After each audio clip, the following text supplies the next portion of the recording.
पंजाब के सरकारी दफ्तरां की गल करिए तो सरकारी दफ्तरां दे विच लॉकडाउन के बावजूद काम जिहड़ा वो जारी है, लेकिन इन सरकारी दफ्तरां दे विच लॉकडाउन दौरान या करफ्यू दौरान कितनी बार सैनिटाइजेशन का काम होया, इसनूं लैके कई सवाल खड़े होंदे ने। क्योंकि सीधे तौर पर इत्थे कर्मचारी यूनीयन जिहड़ियां ने उन्होंने हुण सीधे तौर पर एक हुंगारा भरिया कि जिन्ने पंजाब के दफ्तर ने उन दफ्तरां नूं आ सैनिटाइज कर रहे हैं। क्यों सैनिटाइज कर रहे हैं, प्रशासन कित्थे है, सवाल इन्हां नाल ही करने। खैरा साहब, तुसी अज आ बैग चक्या होया है, सैनिटाइज कर रहे हो दफ्तरां नूं, लेकिन प्रशासन का काम बनता है कित्थे ना कित्थे दफ्तरां नूं सैनिटाइज करना या फिर इहो जी एहतियात वरतना कि जिहड़े कर्मचारी करफ्यू वेले बाहर आ रहे हैं वो सुरक्षित रहन। बिल्कुल जी, सही गल है। जिहड़ी जिम्मेवारी है वो सरकार की बनती है और एडमिनिस्ट्रेशन की। जो चंडीगढ़ ਦੇ ਵਿੱਚ ਪੰਜਾਬ ਸਰਕਾਰ ਦੇ ਦਫ਼ਤਰ ਨੇ ਉਹ ਜਿਹੜੀਆਂ ਇਮਾਰਤਾਂ ਨੇ, ਬਿਲਡਿੰਗਸ ਨੇ, ਉਹ ਚੰਡੀਗੜ੍ਹ ਐਮਸੀ ਦੇ ਅੰਡਰ ਆਉਂਦੀਆਂ ਨੇ ਤੇ ਜਿਹੜੇ ਇਹਨੂੰ ਸੈਨੀਟਾਈਜ਼ ਕਰਨਾ ਉਹ ਐਮਸੀ ਨੇ ਕਰਨਾ। ਬਹੁਤ ਵਾਰ ਸਾਡੀ ਯੂਨੀਅਨ ਨੇ ਐਮਸੀ ਨੂੰ ਲਿਖਿਆ, ਕਿਤੇ ਕਿਤੇ ਹੋ ਵੀ ਰਹੀ ਹੈ, ਐਮਸੀ ਵਾਲੇ ਕਰ ਵੀ ਰਹੇ ਨੇ। ਔਰ ਮੋਸਟਲੀ ਕੀ ਹੋ ਰਿਹਾ ਵੀ ਕੰਮ ਜ਼ਿਆਦਾ ਹੋਣ ਕਰਕੇ ਚੰਡੀਗੜ੍ਹ ਐਡਮਿਨਿਸਟ੍ਰੇਸ਼ਨ ਕੋਲੋਂ 10-15 ਦਿਨਾਂ ਬਾਅਦ 20 ਦਿਨਾਂ ਬਾਅਦ ਕਿਤੇ ਜਾ ਕੇ ਵਾਰੀ ਆਂਦੀ ਕਿਸੇ ਦਫ਼ਤਰ ਦੀ, तो उन्नी देर ਤੋਂ बहुत लेट हो चुके होंदा। हुण आमद जिहड़ी आ इंपलाइज की बहुत ज़्यादा वध गई दफ्तरां दे विच, जिस करके सैनीटाइज करना बड़ा जरूरी। लोकां दे विच एक डर पाया जा रहा कोविड-19 दे करके। सो उहदे मद्देनज़र साडी जिहड़ी सांझा मुलाजम मंच ने फैसला लिया क्यों ना ये काम आप कर लिया जाए, क्योंकि साडी जिहड़ी मेन विचारधारा गुरु नानक दी और गीता दी विचारधारा, जिथे गुरु नानक दी विचारधारा ने सानू सेवा दी जिहड़ी है एक कंसैप्ट बख्शिया भी आ सेवा क्यों असीं कहा भी ये काम आप क्यों ना कर लिए, क्योंकि जान माल की राखी तो आप ही करनी है। जे सरकारां लेट हो रही जां किसी कारण नहीं कर पा रही तो सानू ये काम आप कर लेना चाहिए। तो जिथे गीता का संदेश है उत्थे भी ये कहा जाता, सानू जिम्मेवारी का एहसास कराया जाता, जिमें कृष्ण जी ने अर्जुन नूं कराया सी गीता दे। तो उही जिम्मेवारी है सानू अज अपनी समाजिक जिहड़ी आ वो निभानी चाहिए आ। तो उसे दे तहत अज असी जिहड़ा सवेरे साडे कुछ साथियों ने इरीगेशन डिपार्टमेंट दे विच 18 और 17 दे विच जिहड़े दफ्तर सैनीटाइज किए सी। हुण असी इंडस्ट्री का सैनीटाइज किया, कल नूं असी 33 दे वित्त ते योजना भवन सैनीटाइज करांगे। तो इहदे नाल नाल जिथे जिथे दफ्तरां दे विच आमद वधदी जांदी आ, ये सारा समान असी जिहड़ा ले लिया। जिहड़ा खेतीबाड़ी दे विभाग दे जिहड़े साथी आ उन्हां दी जिहड़ी आ कोऑपरेशन दे नाल ये समान लिया गया। सो उन्हां दा असीं धन्नवाद करते हैं। तो आने वाले समय दे विच असीं जिहड़ी है इस सेवा के कंसैप्ट नाल होर भी समाजिक काम करांगे। यानी सीधे तौर पर कहिए बीड़ा खुद चुक लिया, हुण अपने दफ्तर खुद सैनिटाइज करनगे मुलाजम। बिल्कुल जी, बिल्कुल 100 आने सही गल है जी। सिर्फ सैनीटाइज नहीं, होर भी बहुत सारे काम है जिहड़े आने वाले समय दे विच सांझा मुलाजम मंच करेगा।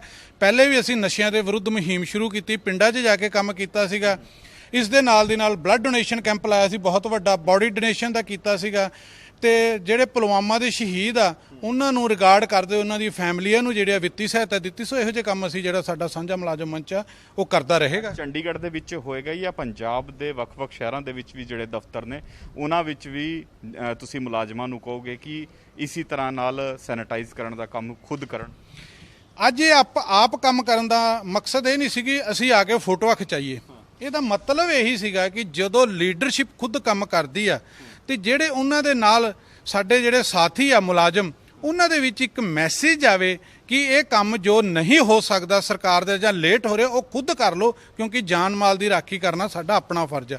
ਸੋ ਅੱਜ ਸਾਨੂੰ ਦੇਖ ਕੇ ਬਹੁਤ ਸਾਰੇ ਜ਼ਿਲ੍ਹਿਆਂ ਦੇ ਵਿੱਚ ਵੀ ਸਾਡੀ ਲੀਡਰਸ਼ਿਪ ਅੱਗੇ ਆਏਗੀ ਤੇ ਅਸੀਂ ਉਹਨਾਂ ਨੂੰ ਅਪੀਲ ਵੀ ਕਰਦੇ ਹਾਂ ਕਿ ਆਪਣਾ ਸਾਡੇ ਜਿਸ ਤਰ੍ਹਾਂ ਅਸੀਂ ਚੰਡੀਗੜ੍ਹ ਔਰ ਮੋਹਾਲੀ ਦੇ ਵਿੱਚ ਕਰਨ ਜਾ ਰਹੇ ਹਾਂ ਇਵੇਂ ਆਪਣੇ ਜ਼ਿਲ੍ਹਿਆਂ ਦੇ ਵਿੱਚੋਂ ਆਪਣੇ ਜਿਹੜੇ ਆ ਸਾਰੇ ਦਫ਼ਤਰ ਸੈਨੀਟਾਈਜ਼ ਕਰਨ ਤਾਂ ਕਿ ਮੁਲਾਜ਼ਮਾਂ ਦੀ ਜਿਹੜੀ ਆ ਉਹ ਕਿਸੇ ਤਰ੍ਹਾਂ ਦਾ ਉਹਨਾਂ ਨੂੰ ਨੁਕਸਾਨ ਨਾ ਸਹਿਣਾ ਪਵੇ। ਬਿਲਕੁਲ, ਮੁਲਾਜ਼ਮਾਂ ਦੀ ਗੱਲ ਕਰੀਏ, ਕੋਵਿਡ-19 ਦੇ ਵਿੱਚ ਜਿਹੜੇ ਕਰਫਿਊ ਲੱਗੇ ਨੇ ਜਾਂ ਲੋਕਡਾਊਨ ਹੋਏ ਨੇ ਉਹਨਾਂ ਦੇ ਵਿੱਚ ਮੁਲਾਜ਼ਮਾਂ ਨੂੰ ਕਾਫੀ ਦਿੱਕਤਾਂ ਦਾ ਕਈ ਵਾਰ ਸਾਹਮਣਾ ਵੀ ਕਰਨਾ ਪੈ ਰਿਹਾ। ਡੀਏ ਦੀ ਕਿਸ਼ਤ ਦੀ ਗੱਲ ਕਰੀਏ ਜਾਂ ਵੇਜਸ ਦੀ ਗੱਲ ਕਰੀਏ, ਉਸ ਨੂੰ ਲੈ ਕੇ ਵੀ ਕਿਹਾ ਜਾ ਰਿਹਾ ਕਿ ਕਟੌਤੀ ਹੋ ਸਕਦੀ ਹੈ। ਕੀ ਡਿਮਾਂਡ ਹੈ ਹੁਣ ਤੁਹਾਡੀ ਸਰਕਾਰ ਨੂੰ? ਪਿਛਲੇ ਦਿਨ ਸੈਲਰੀ ਦੀ ਤੁਹਾਡੀ ਇੱਕ ਡਿਮਾਂਡ ਸੀ ਕਟੌਤੀ ਨਾ ਕੀਤੀ ਜਾਏ, ਕਿਆ ਉਹ ਡਿਮਾਂਡ ਪੂਰੀ ਹੋ ਗਈ ਔਰ ਹੁਣ ਨਵੀਂ ਕੀ ਡਿਮਾਂਡ ਕਰ ਰਹੇ ਹੋ?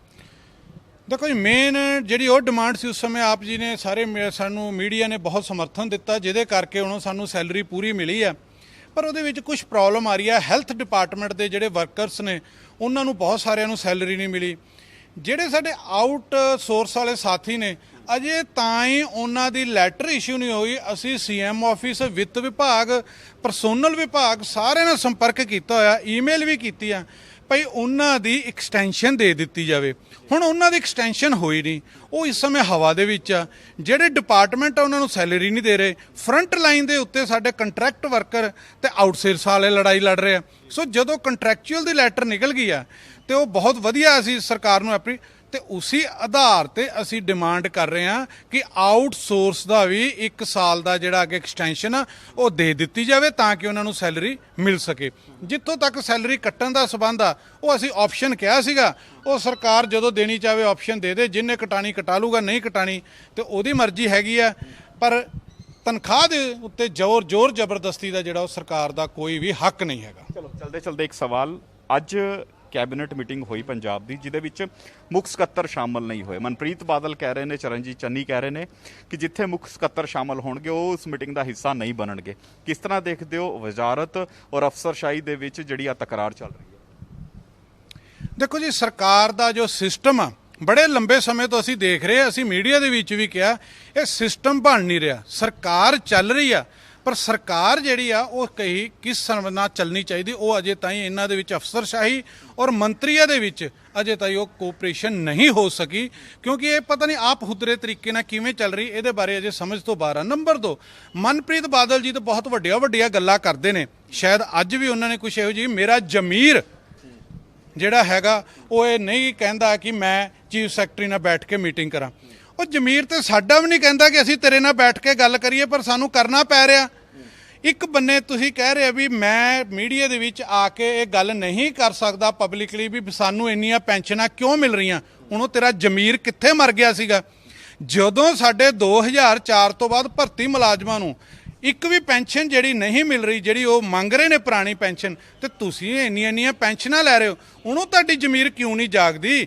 ਜਦੋਂ ਤੁਹਾਡੇ ਨਾਲ ਸੰਬੰਧਿਤ ਕੋਈ ਕੰਮ ਹੁੰਦਾ, ਤੁਹਾਡੇ ਅੱਗੇ ਕੋਈ ਖੜਦਾ ਅੜਦਾ, ਉਹਨੂੰ ਤੁਹਾਡੀ ਜ਼ਮੀਰ ਜਾਗ ਜਾਂਦੀ ਨਹੀਂ। ਤੇ ਜਦੋਂ ਇੱਕ ਗਰੀਬ ਲਾਚਾਰ ਆਦਮੀ ਜਿਹੜਾ ਆਪਣਾ ਬੁਢਾਪੇ ਨੂੰ ਸੁਰੱਖਿਅਤ ਕਰਨ ਲਈ ਤੁਹਾਨੂੰ ਕਹਿੰਦਾ ਵੀ ਸਾਨੂੰ ਪੈਨਸ਼ਨ ਦੇ ਦਿਓ, ਉਹਨੂੰ ਜ਼ਮੀਰਾਂ ਨਹੀਂ ਜਾਗਦੀਆਂ। ਸੋ ਇਹ ਜ਼ਮੀਰਾਂ ਇਹਨਾਂ ਦੀ ਕਿਹੜੀ ਜ਼ਮੀਰ ਆ? ਇਹਨਾਂ ਦੀ ਜ਼ਮੀਰ ਮਰੀ ਹੋਈ ਆ। ਮਨਪ੍ਰੀਤ ਬਾਦਲ ਦੀ ਜ਼ਮੀਰ ਮਰੀ ਹੋਈ ਆ। ਇਹ ਰਾਜਨੀਤਿਕ ਲੋਕ ਨੇ, ਸੋ ਇਹਨਾਂ ਦੇ ਉੱਤੇ ਮੈਂ ਕਮੈਂਟ ਨਹੀਂ ਕਰਨਾ ਚਾਹੁੰਦਾ। ਕੁਛ ਹੋ ਸਕਦਾ ਅਫਸਰਸ਼ਾਹੀ ਵੀ ਗਲਤ ਹੋਵੇ, ਪਰ ਕਈ ਅਫਸਰ ਵੀ ਠੀਕ ਆ, ਕਈ ਮੰਤਰੀ ਵੀ ਠੀਕ ਆ। ਸੋ ਕਮੈਂਟ ਨਹੀਂ, ਪਰ ਜਿਹੜੇ ਲੋਕ ਜ਼ਮੀਰ ਦੀ ਗੱਲ ਕਰਦੇ ਨੇ ਉਹਨਾਂ ਦੀ ਜ਼ਮੀਰ ਉੱਤੇ ਜ਼ਰੂਰ ਮੈਂ ਕਟਾਸ਼ ਕਰਨੀ ਚਾਹੁੰਦਾ ਕਿ ਉਹਨਾਂ ਦੀ ਜ਼ਮੀਰ ਹੈ ਨਹੀਂ। ਇਸ ਮਾਮਲੇ ਦੇ ਵਿੱਚ ਤੁਹਾਨੂੰ ਲੱਗਦਾ ਹੈ ਕਿ ਕਰਨ ਅਵਤਾਰ ਸਿੰਘ ਜਿਹੜੇ ਨੇ, ਜਿਸ ਤਰ੍ਹਾਂ ਦਾ ਉਹਨਾਂ ਦੇ ਆਰੋਪ ਲਾਏ ਜਾ ਰਹੇ ਨੇ, ਵਰਤਾਵ ਸਹੀ ਨਹੀਂ ਹੈ? ਕਿਆ ਤੁਹਾਡੇ ਨਾਲ ਵਰਤਾਵ ਸਹੀ ਹੈ? ਕਿਆ ਮੁਲਾਜ਼ਮਾਂ ਨਾਲ ਉਹਨਾਂ ਦਾ ਵਰਤਾਵ ਸਹੀ ਹੈ? ਕਿਹਨੇ ਦਾ ਜੀ? ਕਰਨ ਅਵਤਾਰ ਸਿੰਘ ਜਿਹੜੇ ਮੁੱਖ ਸਕੱਤਰ ਨੇ। ਦੇਖੋ, ਸਾਡੇ ਨਾਲ ਅਜੇ ਤੱਕ ਪਤਾ ਨਹੀਂ ਕੀ ਗੱਲ ਆ, ਅਸੀਂ ਬਹੁਤ ਵਾਰ ਮੰਗ ਵੀ ਕੀਤੀ ਸਾਡੇ ਨਾਲ ਮੀਟਿੰਗ ਕਰ ਲਈ ਜਾਵੇ, ਪਰ ਅਜੇ ਤੱਕ ਚੀਫ ਸੈਕਟਰੀ ਸਾਹਿਬ ਨੇ ਸਾਡੇ ਨਾਲ ਕੋਈ ਮੀਟਿੰਗ ਹੀ ਨਹੀਂ ਕੀਤੀ। ਜੋ ਮੀਟਿੰਗਾਂ ਦੇ ਵਿੱਚ ਆਏ ਆ ਉਹ ਜਦੋਂ ਅਸੀਂ ਹੜਤਾਲਾਂ ਕੀਤੀਆਂ ਤੇ ਗਵਰਨਮੈਂਟ ਵੱਲੋਂ, ਕੈਬਨਿਟ ਸਬ ਕਮੇਟੀ ਵੱਲੋਂ ਜਾਂ ਸੀਐਮ ਵੱਲੋਂ ਜੋ ਮੀਟਿੰਗਾਂ ਸਾਨੂੰ ਦਿੱਤੀਆਂ ਗਈਆਂ ਉਹਨਾਂ 'ਚ ਕਰਨ ਅਵਤਾਰ ਸਿੰਘ ਆਏ ਆ। ਪਰ ਉਹਨਾਂ ਨੂੰ ਚਾਹੀਦਾ ਸੀਗਾ, ਜਿਹੜੀ ਉਹਨਾਂ ਦੀ ਗਲਤੀ ਆ, ਕਿ ਮੁਲਾਜ਼ਮਾਂ ਨਾਲ ਨੀਚਿਓ ਜਿਹੜੀ ਆ ਉਹ ਇਨਪੁਟ ਲਈ ਜਾਵੇ, ਉਹਨਾਂ ਦੇ ਜਿਹੜੇ ਸੈਂਟੀਮੈਂਟ ਉਹਨਾਂ ਨੂੰ ਸਮਝਿਆ ਜਾਵੇ। ਜੋ ਵਰਕਿੰਗ ਦਾ ਸਟਾਈਲ ਉੱਪਰ ਆ, ਨੀਚੇ ਜੜ ਦੇ ਵਿੱਚ ਕੀ ਆ, ਜਿੰਨੀ ਦੇਰ ਤੱਕ ਕੋਈ ਵੀ ਅਧਿਕਾਰੀ ਜੜ ਤੱਕ ਨਹੀਂ ਜਾਂਦਾ ਤਾਂ ਉਹ ਜਿਹੜੀ ਸਮੱਸਿਆ ਉਹਦਾ ਹੱਲ ਨਹੀਂ ਕੀਤਾ ਜਾ ਸਕਦਾ। ਇਹ ਬਹੁਤ ਸਾਰੇ ਸਾਡੇ ਅਫਸਰਾਂ ਦੇ ਵਿੱਚ ਗਲਤੀ ਆ, ਉਹ ਜੜ ਤੱਕ ਜਾਣ ਦੀ ਕੋਸ਼ਿਸ਼ ਨਹੀਂ ਕਰਦੇ। ਖੈਰਾ ਸਾਹਿਬ, ਤੁਹਾਨੂੰ ਲੱਗਦਾ ਇਸ ਸਰਕਾਰ ਦੇ ਵਿੱਚ ਅਫਸਰਸ਼ਾਹੀ ਜ਼ਿਆਦਾ ਹਾਵੀ ਹੈ? ਜੇ ਅਫਸਰਸ਼ਾਹੀ ਸਰਕਾਰ ਦੇ ਉੱਤੇ ਭਾਰੂ ਆ ਤਾਂ ਉਹਦਾ ਇੱਕ ਕਾਰਨ ਆ ਕਿ ਸਰਕਾਰਾਂ ਪਹਿਲੇ ਵੀ ਆਉਂਦੀਆਂ ਰਹੀਆਂ, ਉਹਨਾਂ ਦੇ ਵਿੱਚ ਅਫਸਰਸ਼ਾਹੀ ਕਿਉਂ ਨਹੀਂ ਭਾਰੂ ਹੋਈ, ਹੁਣੀ ਕਿਉਂ ਹੋਈ ਹੈ? ਇਹਦਾ ਮਤਲਬ ਆ ਜੇ ਕਿਤੇ ਨਾ ਕਿਤੇ ਅਫਸਰਸ਼ਾਹੀ ਭਾਰੂ ਹੈਗੀ ਆ ਤਾਂ ਗਲਤੀ ਸਰਕਾਰ ਦੀ ਹੈ, ਉਹਨਾਂ ਨੇ ਆਪਣੇ ਆਪ ਤੇ ਭਾਰੂ ਹੋਣ ਦਿੱਤਾ। ਜੇ ਪਹਿਲੇ ਹੀ ਕੰਟਰੋਲ ਨਾਲ ਔਰ ਇੱਕ ਵਧੀਆ ਸਿਸਟਮ ਨਾਲ ਚੱਲਦੇ ਤਾਂ ਆਹ ਚੀਜ਼ ਨਹੀਂ ਸੀ ਹੋਣੀ। ਬਿਲਕੁਲ, ਇੱਕ ਪਹਿਲਾਂ ਹੀ ਸਿਸਟਮ ਬਣਾਇਆ ਜਾਂਦਾ, ਮਕੈਨਿਜ਼ਮ ਸੈੱਟ ਕੀਤਾ ਜਾਂਦਾ, ਫਿਰ ਇਸ ਤਰ੍ਹਾਂ ਦੀ ਗੱਲਾਂ ਨਿਕਲ ਕੇ ਸਾਹਮਣੇ ਨਹੀਂ ਆਣੀਆਂ ਸੀ। ਆਸੀ ਸੁਖਚੈਨ ਸਿੰਘ ਖਹਿਰਾ ਜਿਹੜੇ ਖੁਦ ਜਿਨ੍ਹਾਂ ਨੇ ਹੁੰਗਾਰਾ ਭਰਿਆ, ਜਿਹੜੇ ਸਰਕਾਰੀ ਦਫ਼ਤਰ ਨੇ ਪੰਜਾਬ ਦੇ, ਉਹਨਾਂ ਨੂੰ ਸੈਨੇਟਾਈਜ਼ ਕਰਨ ਦਾ, ਤੁਸੀਂ ਵੇਖ ਵੀ ਸਕਦੇ ਹੋ ਕਿਸ ਢੰਗ ਦੇ ਨਾਲ ਸੈਨੇਟਾਈਜ਼ ਦਾ ਸਿਲਸਿਲਾ ਜਿਹੜਾ ਹੈ ਉਹ ਜਾਰੀ ਹੈ। ਵੱਖ-ਵੱਖ ਥਾਵਾਂ ਤੇ ਜਾ ਰਹੇ ਨੇ ਜਿੱਥੇ ਪੰਜਾਬ ਦੇ ਦਫ਼ਤਰ ਨੇ, ਉਹਨਾਂ ਨੂੰ ਸੈਨੇਟਾਈਜ਼ ਕਰ ਰਹੇ ਨੇ ਔਰ ਆਹੀ ਕੰਮ ਜਿਹੜਾ ਆਉਣ ਵਾਲੇ 2-3 ਦਿਨਾਂ ਤੱਕ ਇਸੇ ਤਰ੍ਹਾਂ ਜਾਰੀ ਰਹੇਗਾ। ਕੈਮਰਾਮੈਨ ਬਲਜਿੰਦਰ ਸਿੰਘ ਦੇ ਨਾਲ ਵਿਨੀਤ ਕਪੂਰ, ANB ਨਿਊਜ਼, ਚੰਡੀਗੜ੍ਹ। ਜੋ ਇਹ ਉਪਰਾਲਾ ਸਾਡੇ ਮੰਚ ਨੇ, ਸਾਂਝਾ ਮੁਲਾਜ਼ਮ ਮੰਚ ਪੰਜਾਬ ਅਤੇ ਯੂਟੀ, ਸਾਡੇ ਕਨਵੀਨਰ ਸਾਹਿਬ ਸੁਖਚੈਨ ਸਿੰਘ ਖਹਿਰਾ, ਗੁਰਮੇਲ ਸਿੰਘ ਸਿੱਧੂ, ਅਮਰਜੀਤ ਸਿੰਘ ਜੀ, ਇਹਨਾਂ ਦੀ ਅਗਵਾਈ 'ਚ ਜੋ ਹੋਇਆ, ਇਹ ਬਹੁਤ ਜ਼ਿਆਦਾ ਸ਼ਲਾਘਾਯੋਗ ਹੈ। ਮੈਂ ਇਹਦੀ ਬਹੁਤ ਜ਼ਿਆਦਾ ਤਹਿ ਦਿਲੀ ਧੰਨਵਾਦ ਕਰਦਾ ਤੇ ਉਮੀਦ ਕਰਦਾ ਇਹਨਾਂ ਤੋਂ ਕਿ ਇਹ ਜਥੇਬੰਦੀਆਂ ਇਸ ਤਰ੍ਹਾਂ ਹੀ ਸਾਡੇ ਬਾਕੀ ਵੀ ਦਫ਼ਤਰਾਂ 'ਚ ਜਾ ਕੇ ਇਸ ਤਰ੍ਹਾਂ ਹੀ ਦਫ਼ਤਰਾਂ ਦਾ ਆਪਣੇ ਮੁਲਾਜ਼ਮਾਂ ਦਾ ਧਿਆਨ ਰੱਖਦੇ ਹੋਏ ਸੈਨੀਟਾਈਜ਼ ਕਰਨ। ਬਹੁਤ ਬਹੁਤ ਮੈਂ ਇਸ ਮੰਚ ਦਾ ਧੰਨਵਾਦ ਕਰਦਾ। ਹਾਂ, ਅਸੀਂ ਨਾਲ ਹੈ ਜੀ। ਜਦੋਂ ਸਾਨੂੰ ਹੁਕਮ ਹੋਊਗਾ ਅਸੀਂ ਆਪਣੀ ਐਮਸੀ ਦੀ ਕਾਰਪੋਰੇਸ਼ਨ ਦੀ ਬਿਲਡਿੰਗ ਨੂੰ ਲਿਖ ਕੇ ਦਿੱਤਾ ਹੈ ਕਿ ਬਿਲਡਿੰਗ ਯੂਟੀ ਦੀ ਹੈ ਕਿ ਤੁਸੀਂ ਇੱਥੇ ਸੈਨੀਟਾਈਜ਼ ਕਰ ਦਿਓ। ਉਹਨਾਂ ਦਾ ਵੀ ਹੋ ਸਕਦਾ ਹੈ ਹਫ਼ਤੇ ਤੱਕ 10 ਦਿਨ ਤੱਕ ਉਹ ਵੀ ਸੈਨੀਟਾਈਜ਼ ਕਰਨ। ਪਰ ਮੈਂ ਇਸ ਮੰਚ ਦਾ ਬਹੁਤ ਜ਼ਿਆਦਾ ਤਹਿ ਦਿਲੋਂ ਆਪਣੇ ਵਿਭਾਗ ਵੱਲੋਂ ਆਪਣੀ ਐਸੋਸੀਏਸ਼ਨ ਵੱਲੋਂ ਧੰਨਵਾਦ ਕਰਦਾ।